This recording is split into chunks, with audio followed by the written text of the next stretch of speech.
भारत नेपाल का जो बॉर्डर है वो साउथ एशिया का सबसे खतरनाक बॉर्डर है। सबसे खतरनाक बॉर्डर भारत नेपाल का जो खुली सीमाएं हैं वो साउथ एशिया का सबसे गंभीर समस्या में एक है। सबसे गंभीर समस्या इसलिए कर रहा हूं कि ये मानव तस्करी का अड्डा है, ह्यूमन ट्रैफिकिंग होता है। नेपाल से इंडिया, इंडिया से नेपाल, इसमें जो ह्यूमन ट्रैफिकिंग का जो रिपोर्ट है खासकर भारत का और नेपाल का भी, उसमें ह्यूमन ट्रैफिकिंग भारत में से बहुत ज्यादा हुआ है। नेपाल का कंपेरेटिवली काफी कम है। हम लोग सुनते हैं कि जो बॉर्डर लाइन है उसमें ह्यूमन ट्रैफिकिंग ज्यादा हुआ है, नेपाल से होता है, लेकिन ऐसा नहीं है। जब नेपाल सरकार की रिपोर्ट को देखो, भारत सरकार की रिपोर्ट देखो, तो चौंकाने वाली बात आएगी। नेपाल के थ्रू ह्यूमन ट्रैफिकिंग का बहुत कम रोल है, भारत के थ्रू जाता है। हाँ, ये अलग चीजें हैं कि दोनों में जो खुली सीमा रेखाएं हैं, एक नई समस्या है। तो इसको समझते हैं आखिर है क्या। दक्षिण एशिया की सबसे गंभीर समस्याओं में से एक मानव तस्करी है। मानव तस्करी का मतलब होता है कि किसी व्यक्ति को, आपको या किसी को, मुझे बहला फुसलाकर लालच, दबाव या जबरदस्ती एक स्थान से दूसरे स्थान में ले जाकर शोषण करना। और ये ह्यूमन ट्रैफिकिंग होता क्यों है? ह्यूमन ट्रैफिकिंग होता है मोस्टली, जो आप सुनते हैं, इसमें मेडिकल लाइन भी है ह्यूमन ट्रैफिकिंग में। बेशक दुनिया की सरकारें नहीं बताती हो, दुनिया में जो रिसर्च होता है दवाइयों की, किडनी की, लीवर की, तो बहुत सारे चीज के लिए ये ह्यूमन ट्रैफिकिंग होते हैं जो इलीगली होता है। सिस्टम इसे छुपा के रखती है।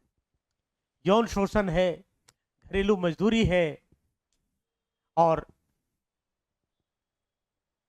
जोर जबरन काम कराने के लिए खासकर खाड़ी देश, मलेशिया वगैरह भेजे जाते हैं।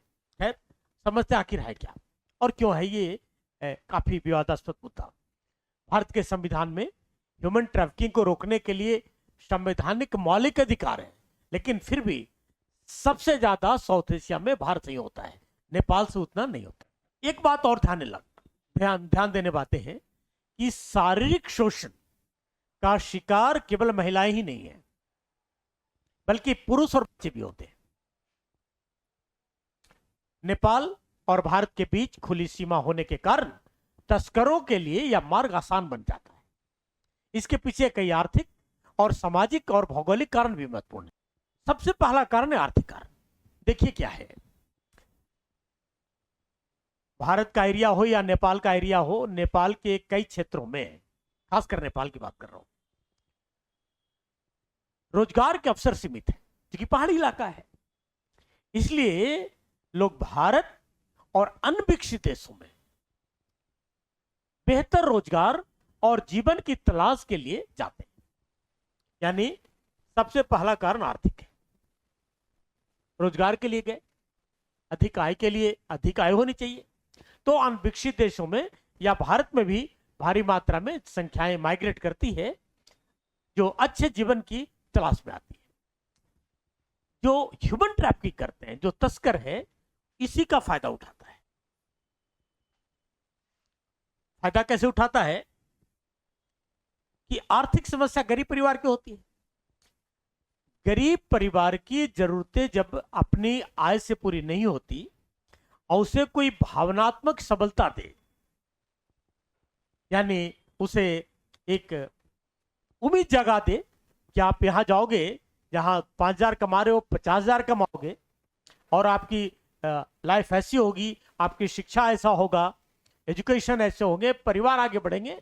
तो जो गरीब परिवार है उस भावनात्मक सबलता मिलने से उसके झांसे में आ जाता है वो। और दूसरी बात है क्या है कि गरीबों की एक समस्या होती है, जब आदमी गरीब होता है, आर्थिक त्रासदी में होता है, तो बौद्धिक क्षमता भी कम जाती है। ये मैं नहीं कह रहा हूं, ये साइंटिफिकली रिसर्च है। इसलिए कहा जाता है कि निर्धनता का कुचक्र है। और जो ग्रामीण और शहरी इलाकों में रहने वाले लोग हैं, नौकरी, शादी, विदेश जाने का जो जुनून है, वो झूठे वादों में आसानी से विश्वास कर लेते हैं। भारत नेपाल के बीच जो खुली सीमा है, समान भाषा है, सांस्कृतिक और समानता और बिना वीजा पासपोर्ट के आने जाने की सुविधा के कारण लोगों का आवागमन बहुत आसान है। इस सुविधा का फायदा मानव तस्कर उठाते हैं। यह भी एक समस्या है, खुली सीमा भी एक समस्या है। फिर है संगठित अपराध, ऑर्गेनाइज क्राइम। मानव जो तस्करी करने वाले जो संगठन है, तो ये एक नेटवर्क है, उसका अपराध एक हिस्सा है। इसमें स्थानीय दलाल भी होते हैं, फर्जी एजेंट होते हैं, सरकारी कर्मचारी की मिली भगत होती है। ये लोगों को झूठे सपने दिखाकर अपने जाले में फंसाते हैं और असली अपराधी अक्सर सामने आते नहीं हैं और पर्दे के पीछे रहकर पूरे नेटवर्क का संचालन करते हैं। बढ़ती बेरोजगारी के कारण कई परिवार आर्थिक संकट से जूझते हैं। ऐसे परिवारों के बच्चे, महिलाएं तस्करों का आसान निशाना बन जाते हैं। जब गरीब परिवारों को सहायता, नौकरी या बेहतर भविष्य का लालच दिया जाता है, तो वे आसानी से उनके झांसे में आ जाते हैं। कई बार घर छोड़कर जाने वाले लोग, लड़कियां तस्करों के निशाने पर आसानी से आते हैं। इसलिए लोगों को जागरूक करना और सामाजिक सहयोग देना बहुत आवश्यक है, क्योंकि मजबूरी की स्थिति में व्यक्ति सही और गलत निर्णय नहीं ले पाता। यदि भारत नेपाल सीमा की बात करें, तो दोनों देशों के बीच लगभग 1751 किलोमीटर जो लंबी खुली सीमा है। दोनों देशों के नागरिक बिना वीजा और पासपोर्ट के दूसरे देश में आते जाते हैं।